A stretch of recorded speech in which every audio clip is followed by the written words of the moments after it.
वसमत तालुक्यातील कुरुंदा डोणवाडा, आंबापारडी, खुर्द किन्होळा आणि कळमनुरी तालुक्यातलं रेड गावचा पुरामुळे संपर्क तुटला होता। गावांना पाण्याने चहूबाजूनी वेढलं होतं, त्यामुळे जनजीवन विस्कळीत झालं होतं। रेकॉर्ड ब्रेक पावसाचं पाणी जलेश्वर नदीला आल्यानं कुरुंदा गाव जलमय झालंय। कुरुंदा गावाला पुराचा मोठा फटका बसलाय।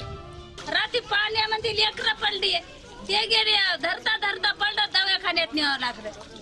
राशन गेला, अंगावरला कपडा तेवढाच राहिलाय आणि कसं करावं काय कळना गेलं माणसाला। पलंग, बिस्तर, जहे, दान, अनाज, पानी, चीजा, बस्ता, कपड़े पूरे लेके रखे थे हमने। अब रमजान भर शादी थी, पूरा भाई के चलेगा, कुछ भी नहीं रहा हमारे। लोकांना जीव वाचवण्यासाठी छताचा, झाडाचा आणि सुरक्षित ठिकाणाचा सहारा घेतलाय।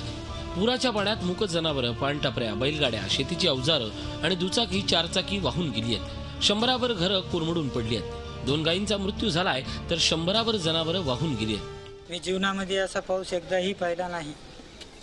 असा महापूर आलता की 10 मिनिटांमध्ये पूर्ण माझे घर वाहून गेले। माझं सगळं जे राहत होतो मी घर ते वाहून गेलं, काही सुद्धा राहिलं नाही। नुकसानी बऱ्याच झालेल्या घरात, माल टाल, पैसा, शेणाच्या शेळ्या बकऱ्या। हजारो हेक्टर शेतीवरील हळद, केळी, ऊस, कापूस, सोयाबीन, तूर आदी पिकांचं मोठं नुकसान झालंय।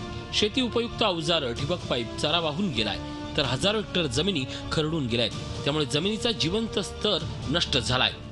कागदी जहाजासारखे बैलगाड्या शेतातले विकणं वाहताना मी बघितले, यात जिवंत जनावरं वाहताना मी बघितली, यात अनेक नदीकाठच्या लोकांचे प्रचंड नुकसान झाले आहे। प्रत्यक्षात पाहणी केली, 3,500 हेक्टरच्या वर जवळपास या परिसरातलं कुरुंदा गावातलं नुकसान आहे। पावसामुळं नदीकाठचं जवळपास सुकळीचा भाग, सुकळी एरियामध्ये सुद्धा जवळपास 2,000 हेक्टरच्या जवळपास नुकसान झालेलं आहे शेतीचं। प्रशासनाने या घटनेचं गांभीर्य लक्षात घेऊन पाहणी केली। नुकसान झालेल्या घरांची शेतीची पाहणी करून त्यांचे पंचनामे प्रशासन करतंय। गजानन देशमुख, झी मीडिया, हिंगोली। झी 24 तास रहा एक पाऊल पुढे।